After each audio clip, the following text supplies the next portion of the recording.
All right. Oh yeah, we're actually recording. Yeah, this is great. It's the first time doing We're this here. for First all of time. for all of Radio Land out there, or visual Radio Land, because radio is not visual. Last I thought about it, I don't know. Maybe things are changing quickly, but for all the people out there, this is Branden Polk here coming to you live Hey, from Brendan Washington, Polk. D.C. Branden Polk here, CEO and founder of Arrowhead Advising, and I have here friend and colleague of mine, TJ Wallace, who is a coach with us at Arrowhead, but way more than that. And we're taking some time in the next several weeks to put together a number of these conversations. We're into Zoom land, like a lot of people are, Yes. trying to create content for the people. And our goal today, of course, is just to have a really natural conversation. TJ and I have been friends for over a decade, or just about a decade, I think. Almost a decade. Almost a decade. And, we have had a number of revealing, hard-hitting conversations over the years. Yes. There are a few people that know as much about me as TJ does. And so if he spills the beans on this recording, You just won't air it. we just won't hear it, or we might have to kill him. I'm not sure. We'll see which one comes first. Yeah. But yeah, Well, so and our relationship is we've also worn many hats in each other's lives. And it's sometimes we're friends and we go to the friend level. Sometimes we're at a colleague level and we talk about work and business. And sometimes I'm going to you for advice and mentorship on things. And so we wear multiple hats. And so I do love that about our relationship as well. Yeah, it's super funny when you think about it like that, because I'm definitely coming to you for advice and accountability and just all these things. You guys don't want to be in our pre-conversation prior to hitting the record button. But one day we're going to go there. One day we're going to go there. We're going to tell it all. It'll be the tell all with the TJ. Arrowhead Tell All series. Oh my goodness gracious! Can we air it on BET? Can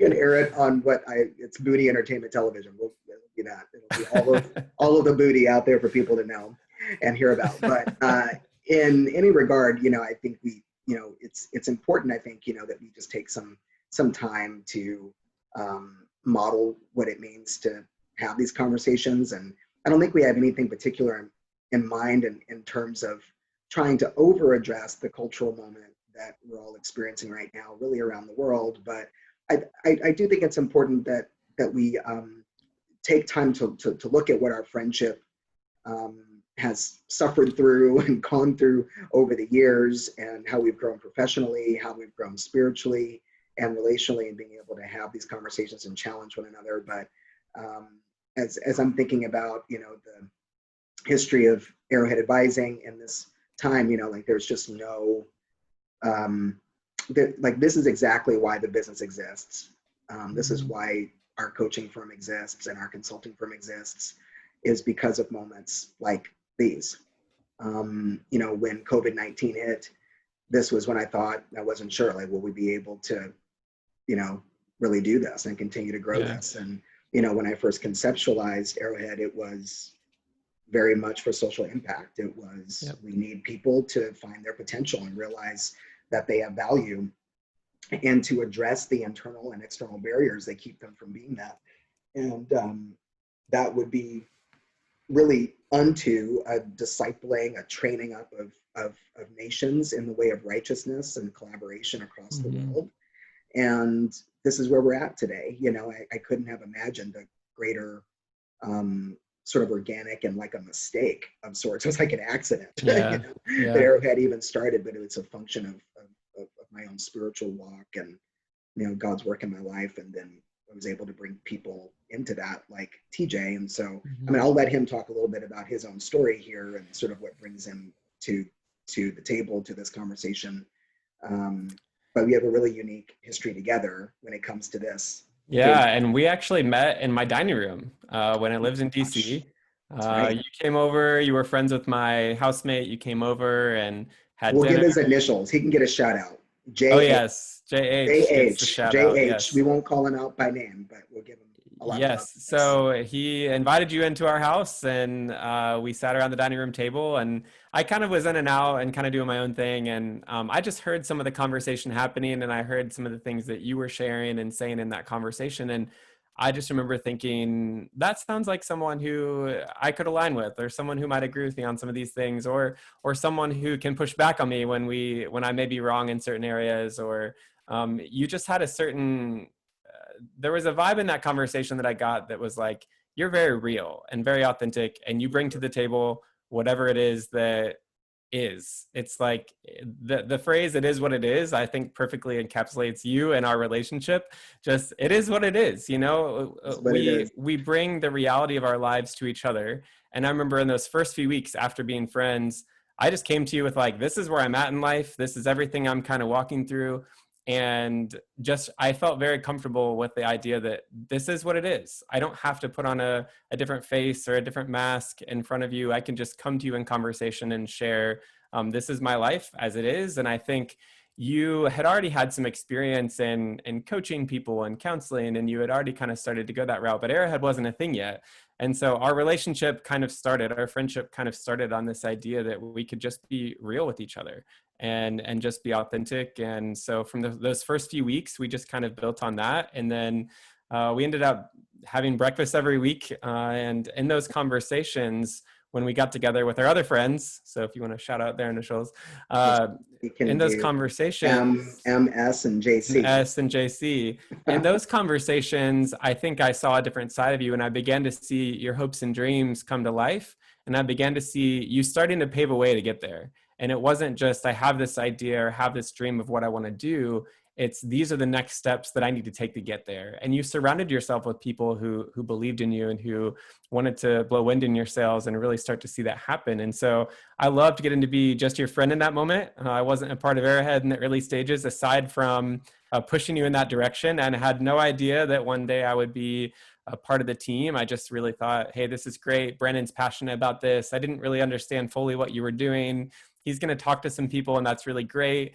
And as I began to hear the vision, and as I began to hear the types of conversations you were having, I began to understand that we're about unlocking and releasing potential in people who are the best and brightest of their specific fields and industries, and who really want to go out and make a difference in their world. And, you know, some come with these huge dreams of wanting to accomplish major things and own large companies. And some come with wanting to learn how to manage their own household. And some come with wanting to learn how to manage their finances and their spirituality and their walk with Jesus. And I think in all of that, what you've done is been able to see the future in their lives and say, let's pave a way to get there and let's put some steps in place. And so I just began to become pretty passionate about that same thing. And I left DC. So it took me moving away from DC and moved to Atlanta just about 3.5 years ago. And I started seminary, and I was in a seminary class. And in the class, we were talking about leadership assessments and giftings and passions. And we were trying to make sense of all that. And I've always been a leadership assessment person. I love Myers-Briggs. I love StrengthsFinder. I love Enneagram. Like I get into those things, and I don't peg people for them, but I really try and figure myself out in the process. And so we did all these assessments in this course, and we did this passions assessment and giftedness assessment.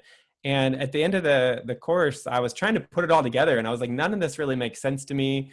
I love leadership, and I love really investing in people, but I don't know that I want to be stuck to leading one business or one company. I don't want to be confined to advancing one particular mission. I just really want to help people who are doing that do it better and do it in a way that will get them further faster. And so, yeah, I had that conversation with you and said, you know, I talked to my professor, and I have no idea what I'm doing with my life now that I'm about to graduate seminary. But what I do know is my professor said, you know, I think you are gifted in leadership. I want to see you grow in this.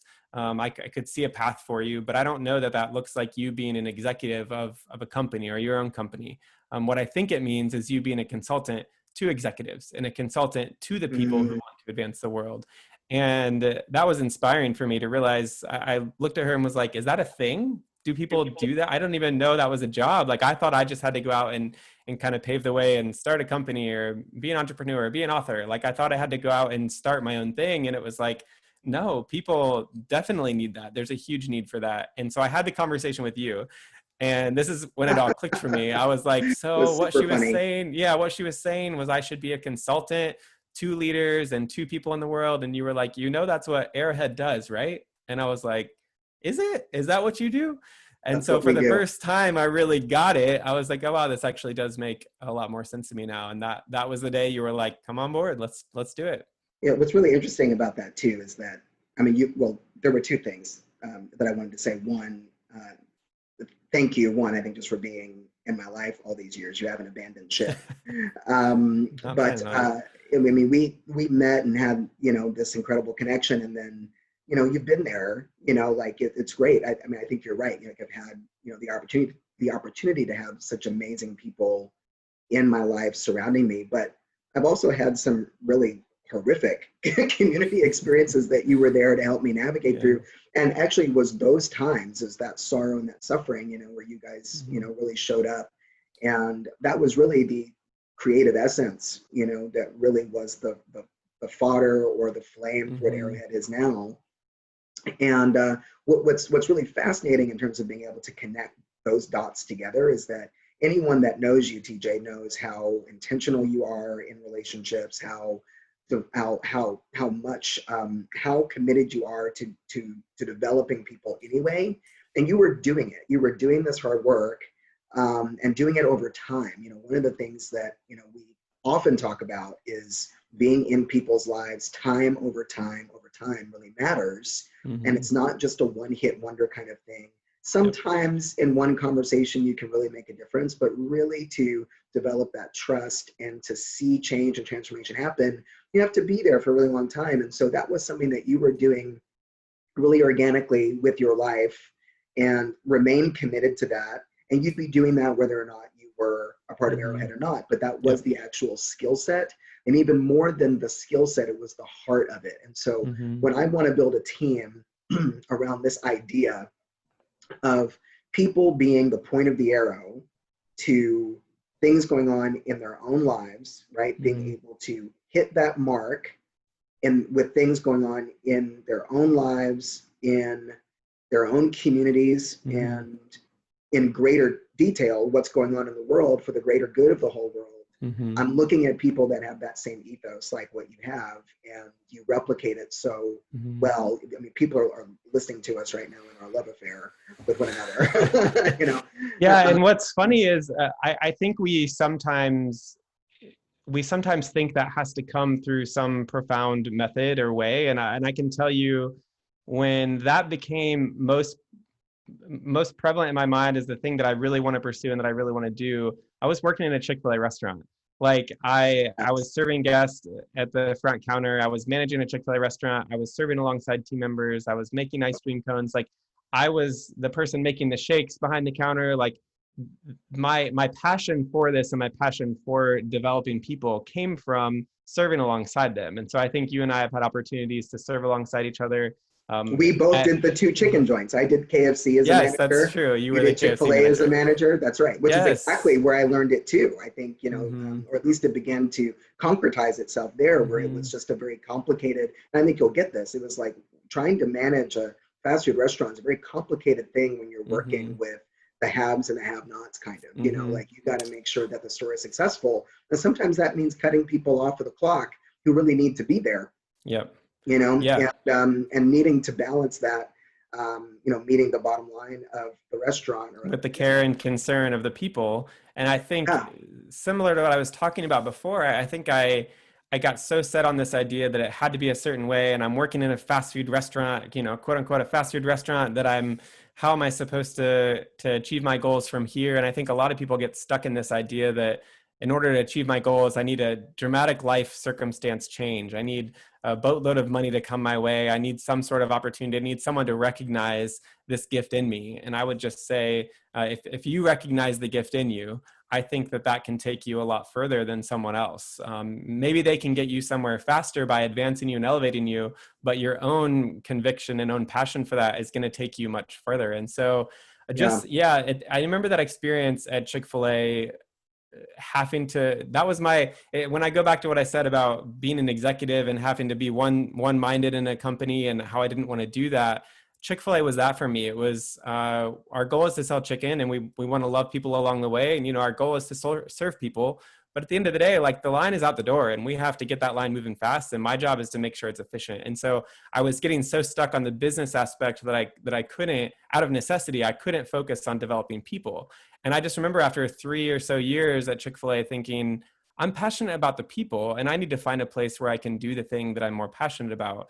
The chicken aspect is the means that I get to do this loving people and really serving alongside people, but I'm not getting to do that as much as I'd like. And I'm not really getting to focus on that as much as I'd like. And so I remember jumping ship at Chick-fil-A and saying, this has been an amazing experience. I've learned a lot about growing people and developing people and managing teams and how to cultivate that. But I want to go do more of that and do less of the chicken aspect. And I want to find a way to do that. And so that was about the time I transitioned to Arrowhead. Was like, hey, Branden, I love this whole concept of developing people and developing teams, but I don't have a platform to do that anymore. So Yeah. what do you suggest I do? And you were like, well, I'm already building the platform. So why don't you come over just here? come and take the platform. I mean, it's so interesting hearing you talk about that as well, because, for us, this is, yes, it's about sort of a vocational development of people, but it's a very spiritual work, for me, and I think for you as well. I mean, this is not something that comes devoid of any sacrifice personally.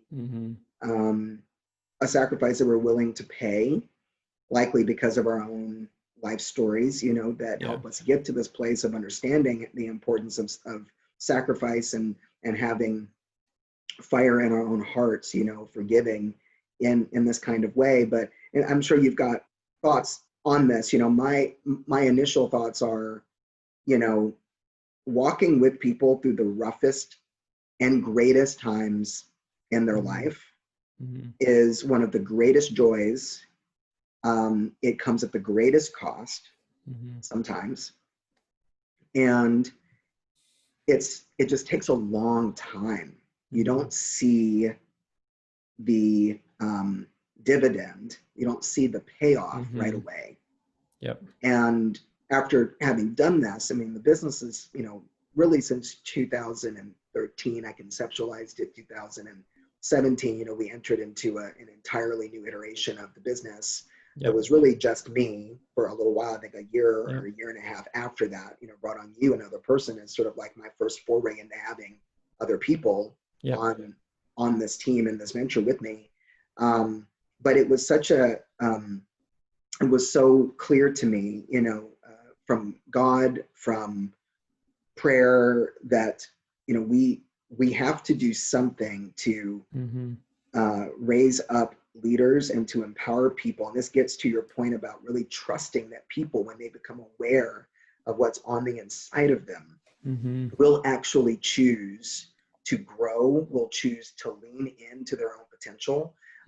We can help give them that feedback over time that disrupts the negative self-concept, that negativity that comes in from culture, from family, from trauma, whatever it is. Then we can really begin to see people at whatever stage, whatever sphere of influence they're called to have, whether it's as a single mother or whether you're called as an executive of a company, that you are to be trusted with the knowledge of your self-knowledge of what you are capable of. And we're here to encourage that and help you discover more of it. See what is there, and then literally it takes years. I mean, I'm so grateful now. I've had clients for 4 or 5 years. When I was working as a social worker, working with kids and families, I had the privilege of being with some of them for 4 or 5 years at a time and seeing them graduate, not just graduate the program, but to graduate into a place of consciousness, like real, like awareness and confidence that they could do something, they can contribute to doing good and for the common good, of all humanity, could really do that. And that's, like we're talking about it through the view lens or through the lens of faith. But I don't think that everyone has to come through it from the Christian faith. It's about being spiritual, which I define as being curious about the origin of yourself, and recognizing that if you were made, that if you were created somehow, is it not then so obvious that you would be created with purpose? Otherwise, for a what was purpose. the actual point of this whole exercise, you know? And you could believe the negative of that, which is that there's some God somewhere or some big bang, where it's just playing games with your life. You're just a pawn in some experience. But that just contributes to a negative narrative, to an unhelpful narrative, when you could be thinking the other possibility, which is maybe there's a reason for my existence. Maybe and I would want to speak to those. I think there's this great misunderstanding that coaching is for people who have dreams of being a CEO, or people who have dreams of, you know, going and doing something that the world would perceive as being great. Oh, that's for people who really dream about having lots of money, or people who really dream about, you know, getting through med school, or whatever their dream may be. And I think that that's not the goal of coaching for me. The goal is to go deeper inside. What are things potentially keeping you from getting there? Sure. Let's bring your dreams to the table. Let's talk about the things that you want to accomplish in your life. But at the end of the day, if there are things inside of you that you can't get over, barriers that are keeping you from getting there, then I want to address those and talk about those. And so coaching isn't just for people who are trying to start a business. It's not just for people who want to be the next whoever, author, speaker, leader. I get very passionate about that because we need people in mid-level management. We need people who are teachers. We need people who are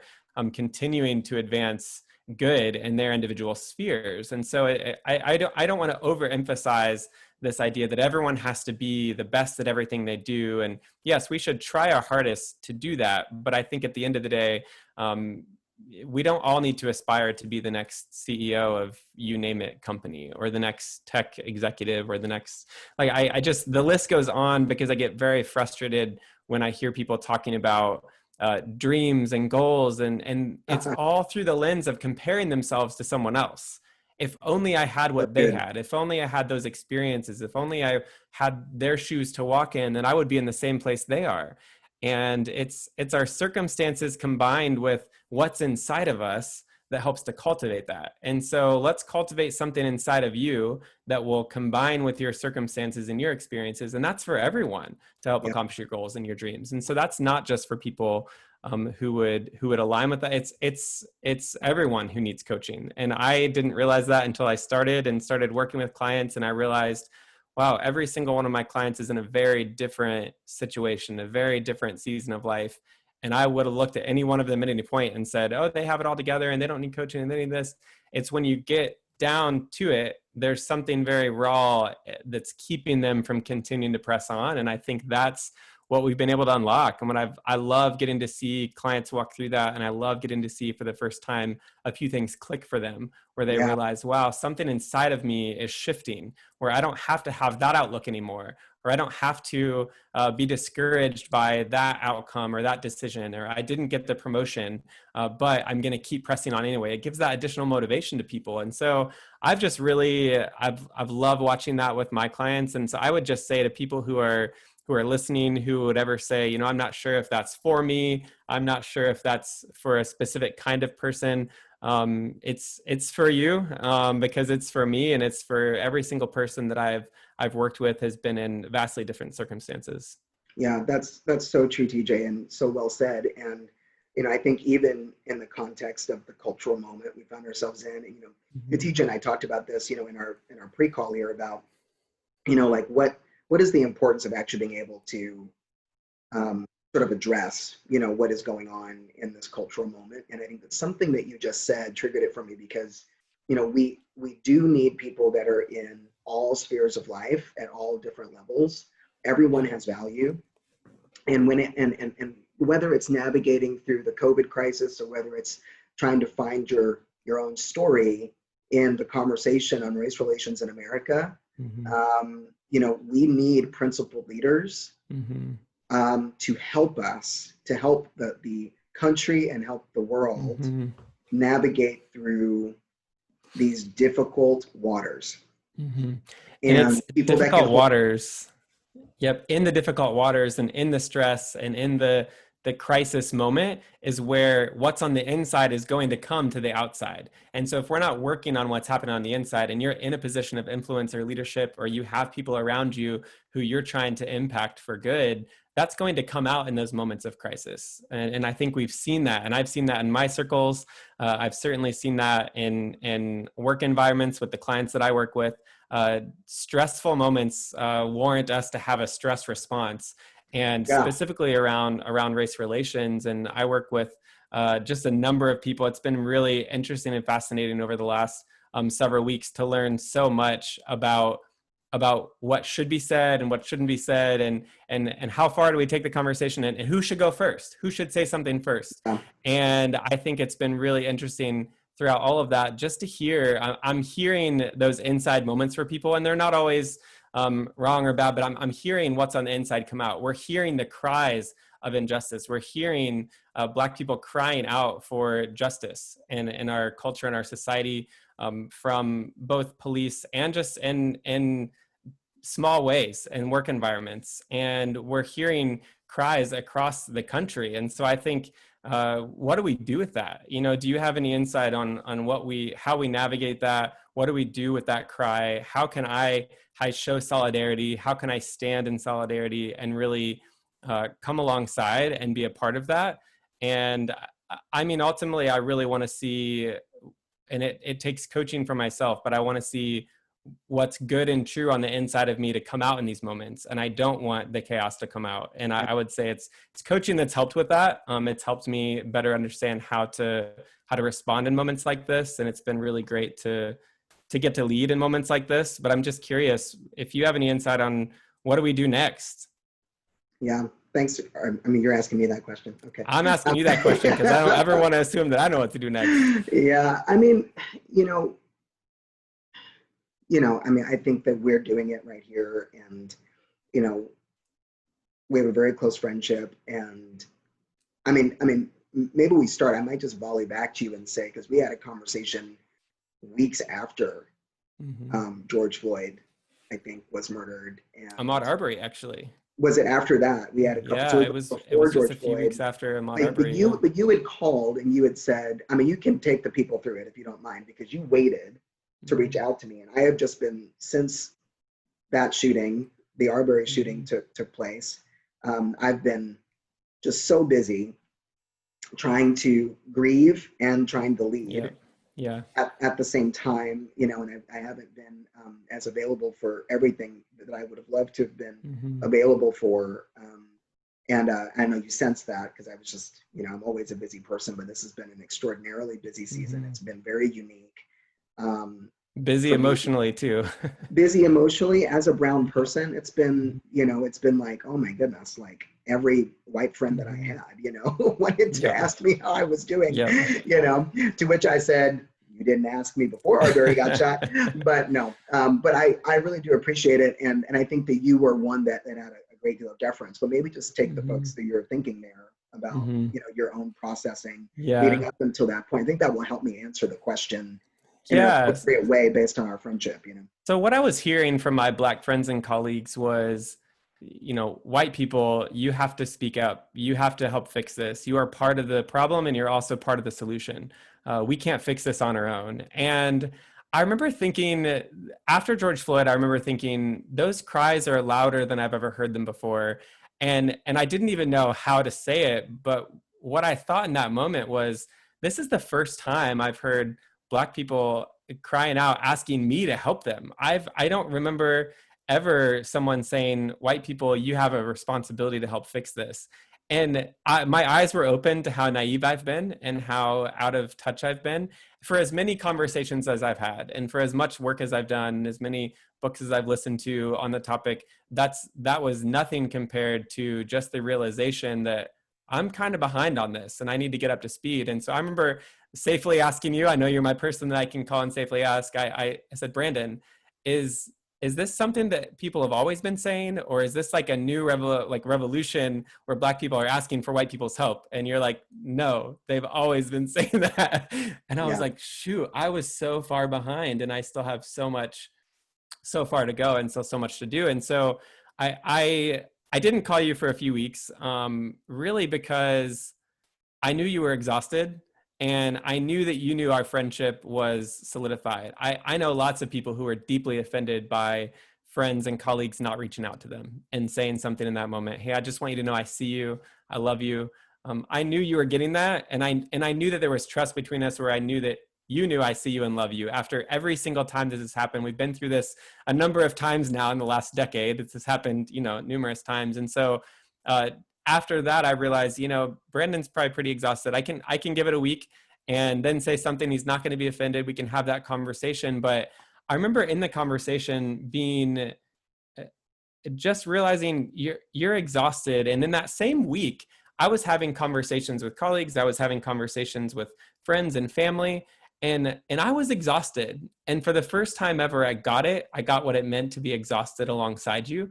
I used to think, I'm tired of seeing Black people shot in the hands of white people. I'm tired of seeing police brutality and Black people treated differently by the police. That's what I thought it meant to be tired, and that is certainly a part of it. I'm just tired of it. I'm tired of seeing it. That's part of it. But for the first time, I realized, because I am part of the solution, I have to now approach my friends and family and colleagues differently when something's said. So when I'm in a room with just me and a few white people, I have a responsibility to speak up in that moment. And that's exhausting, to put that pressure on myself, to feel like I have to change my individual circle. And for the first time ever, I got what it meant to be exhausted, because I found myself in the room of white people, or in a Zoom room of white people, where, comments would be made, and maybe it's something like, I think all lives matter. Or maybe it's something like, all the police are going to quit their jobs and we're not going to have any police force and we're going to defund the police. And how is that going to be good for society? Like, trying to really stand up in those moments is exhausting. I found myself very tired carrying the burden of trying to change someone's mind. Someone who doesn't have the eyes to see or the ears to hear, someone who doesn't have the heart ready to receive how this is impacting Black people. And so I realized the best challenge I can make to someone is go find some Black friends. Like, just go ask them how they feel. Just go ask them how they're doing. I don't care if they're a police officer. I don't care if they're a medic. I don't care what their industry profession. I don't care if they're Democrat, Republican, conservative, liberal, Christian, Jewish. I don't care what their background is. If they are a person of color in our country, they likely feel very burdened by this issue.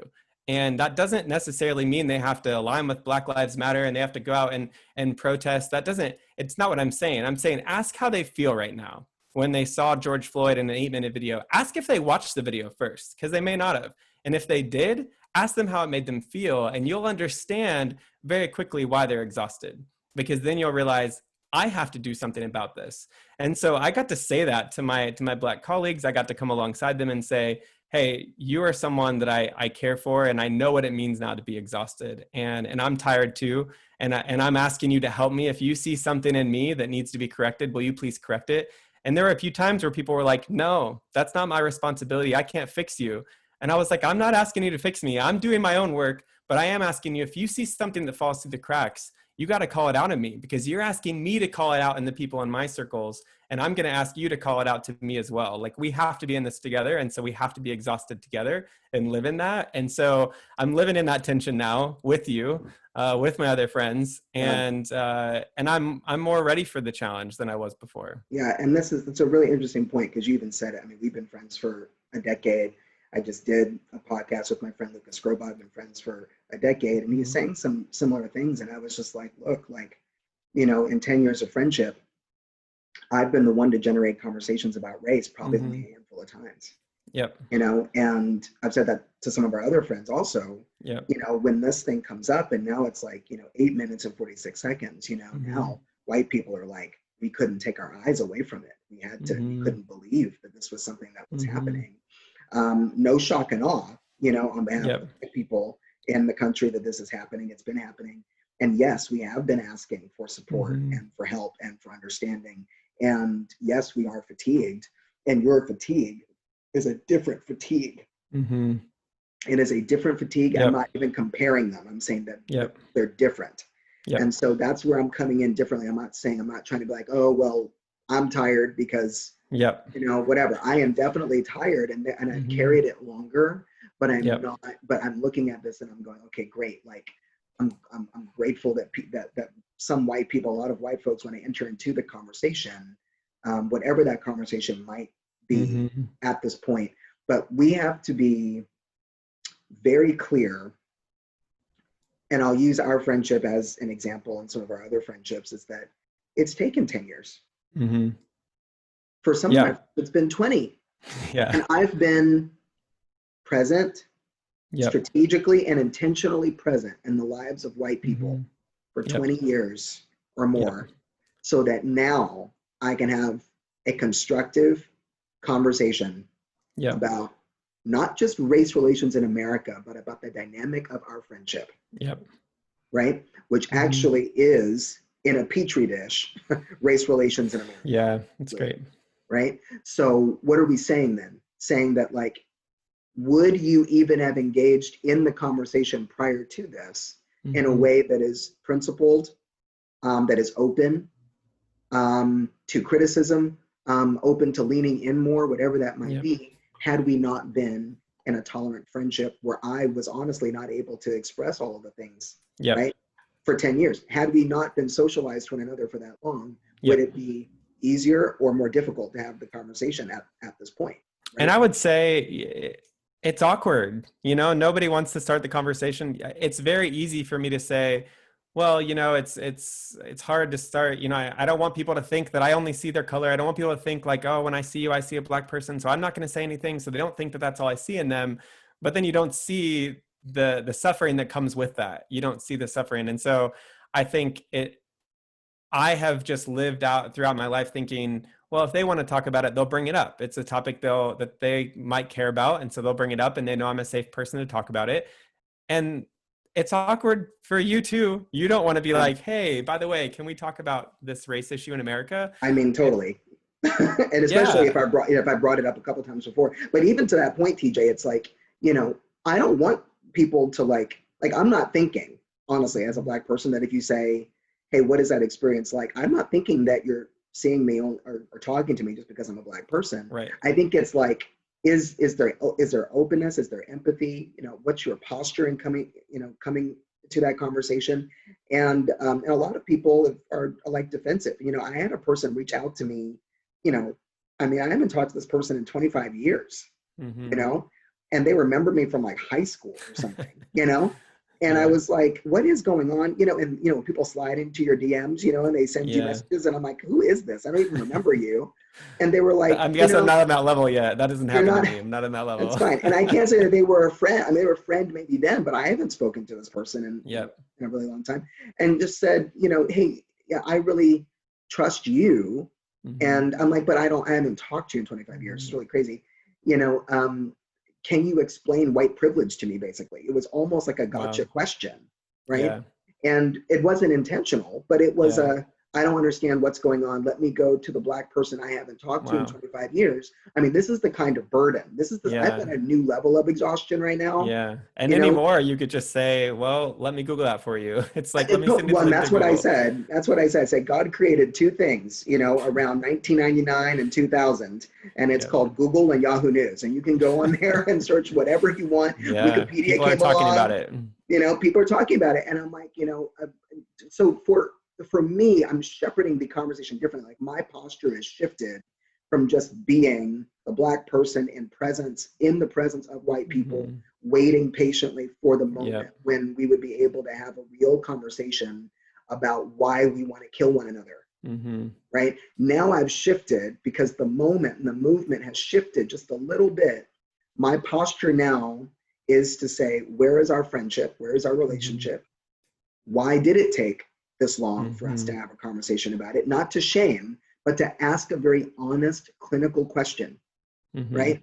What is the thing that you weren't seeing, or the thing that you turned your head from? What was the thing that I was holding in, and why did I hold it? What was instinctive about that?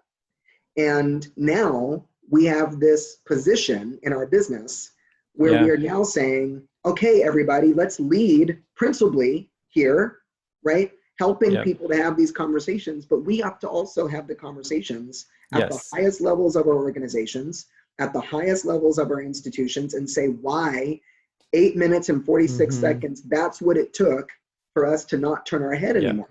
Yep. Right. And it took, we it just had can't to be afford it. recorded too.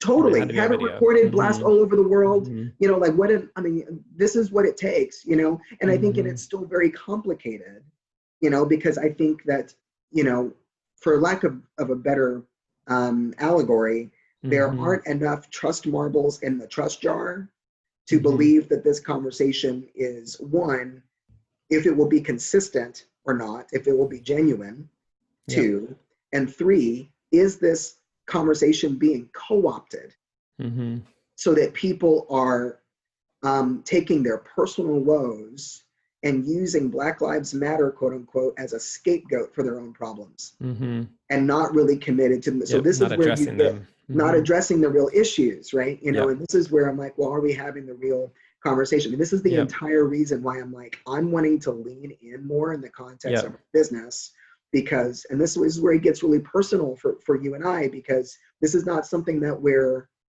making up.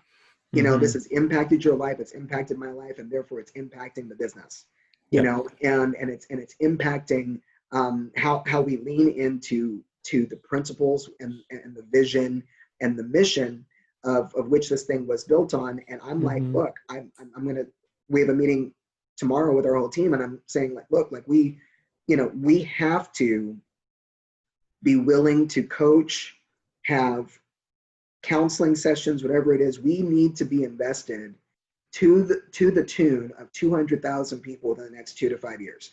Yeah. To create a tipping point around the world. And that's a small tipping point. That's just the tip of the tipping point. Helping people to find their value, find their potential, mitigate for their internal barriers, and help them rise to the occasion in a way that is unique to them, how they were uniquely designed to be the arrow to hit the mark of the social sphere that they're in. And if we don't do that, then we're not living up to what we say we're about. And this modeling that you and I are doing is meant to be really authentic. And it is really authentic, but but everyone that's working with us is downstream of the conversation that we're having at the highest levels of our organization. We're not mincing this. This is a real relationship that you and I have, where I'm like, don't ask me. Just don't ask me. Don't ask me that question. You know? I can't be your go-to resource. Yeah, and I think I realized I have people in my life who are a go-to resource, who have become a go-to resource against their will, and then also some people in my life who I have one Black friend in particular who shared recently their experience of, you know, I've done all the things to try and make myself appear white. I've lived my whole life just living in this white world. I wear the right clothes, I say the right things, I talk the right way so I can get the job and the promotion, and I can, and hearing that really was telling for me, because it was like, wait, are you just you? Like, can you just be you and yourself? And who is that?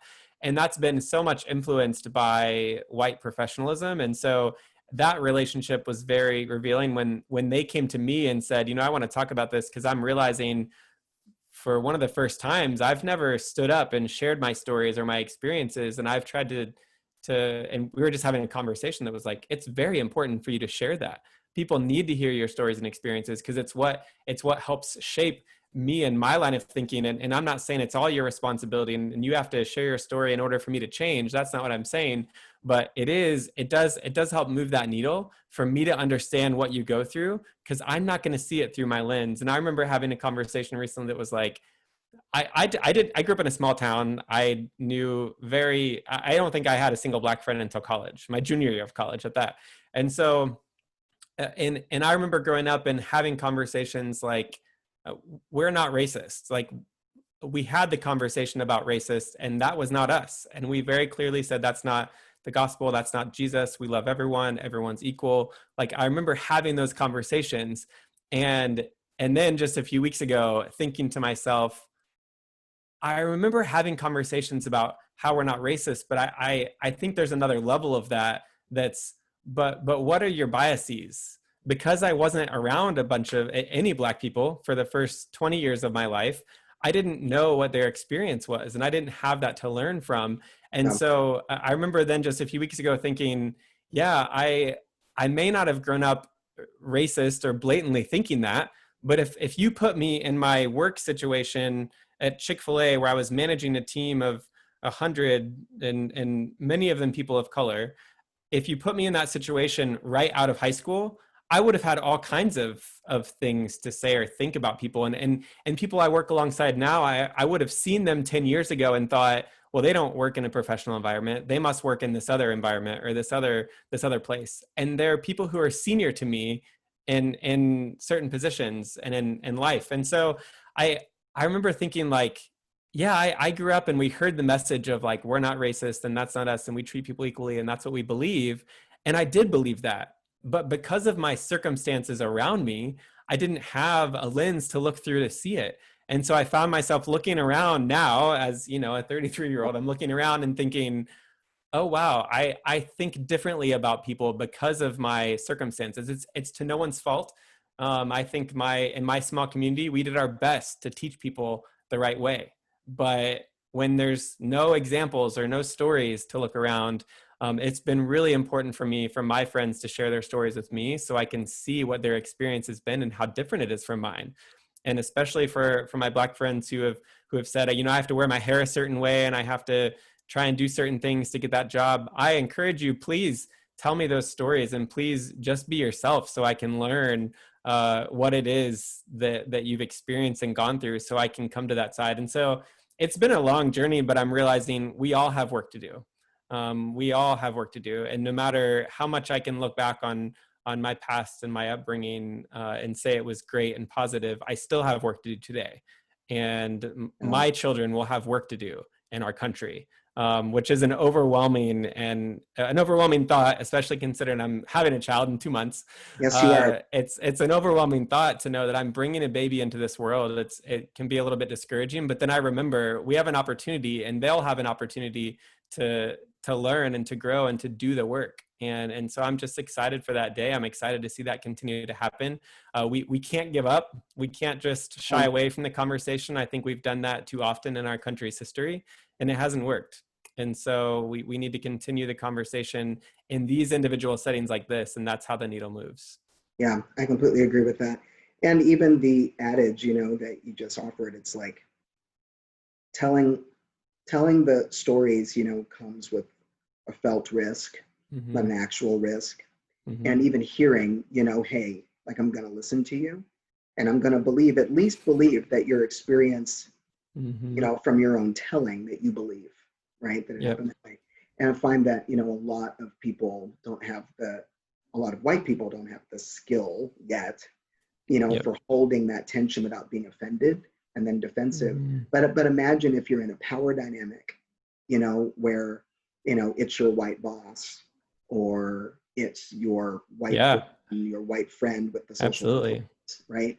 And or whatever it might be, or the labels, you know, that people put on one another, and to your friend's credit, I joined that club, you know, like, and I said this, you know, on a podcast I was on earlier, just a couple of weeks ago, I said, this is the complicated, complex thing about being Black in America is that the history of Blackness has been, you know, this is a whole story about how Blackness isn't beautiful, right? Or at least that's how you feel. It might be about the economy, it might be about whatever, but either way, the narrative was Black is less than white, right?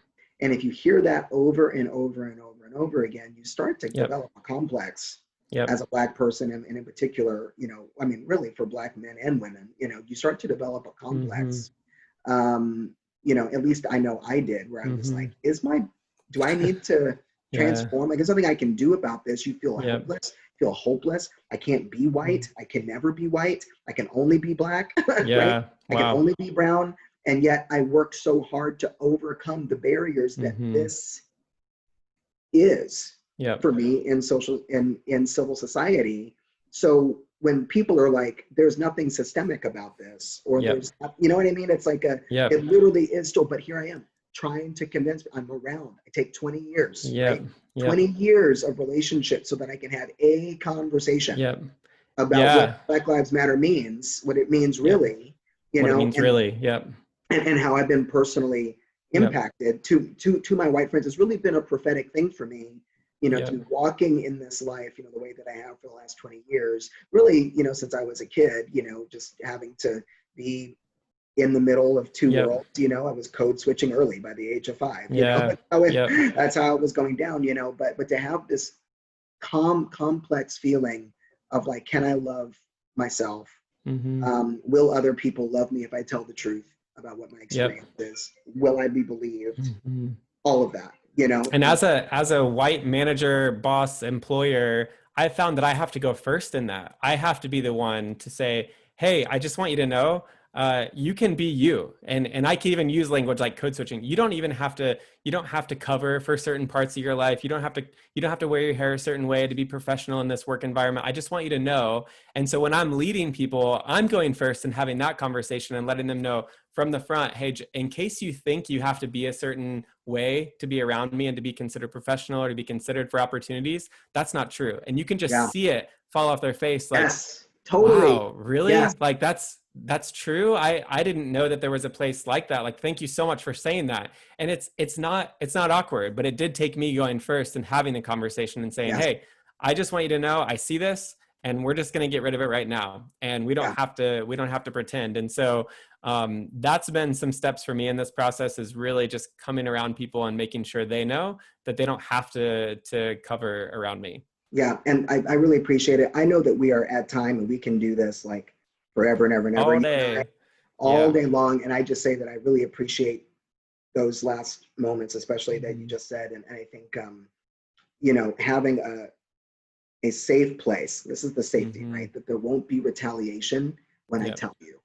Yep. Right. That there won't be a dehumanizing or a minimizing of the narrative that I give you, is really important. And this is it's fundamental to what we do as coaches and as consultants at Arrowhead, is to believe people, is to triage, right, what they think is wrong with them, right? And we can see it too, to empower them, right?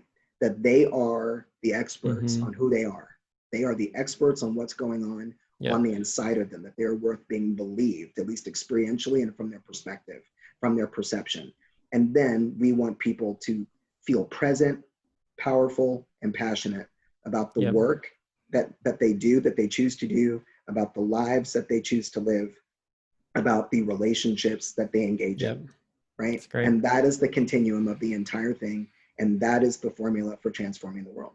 Yep. I am super grateful to be a part of it. It's been incredible. And I'm loving the conversation I'm having with my clients over the last couple of weeks. It's definitely taken a shift, and I just really appreciate that. You can feel the level of authenticity increasing, and people are just really starting to press in a little bit deeper in this time. And I think that's been true for Arrowhead in general. We're just seeing people who are reaching out, who are interested in learning more about these conversations. And even in a time where the economy would say nobody has money, nobody has the ability to enter into coaching right now, people are making it a priority because it's an investment in your future. That's right. And people are making it a priority, and it's been really fascinating to see that grow over the last couple of weeks. Yeah, it's been something, and we're really grateful.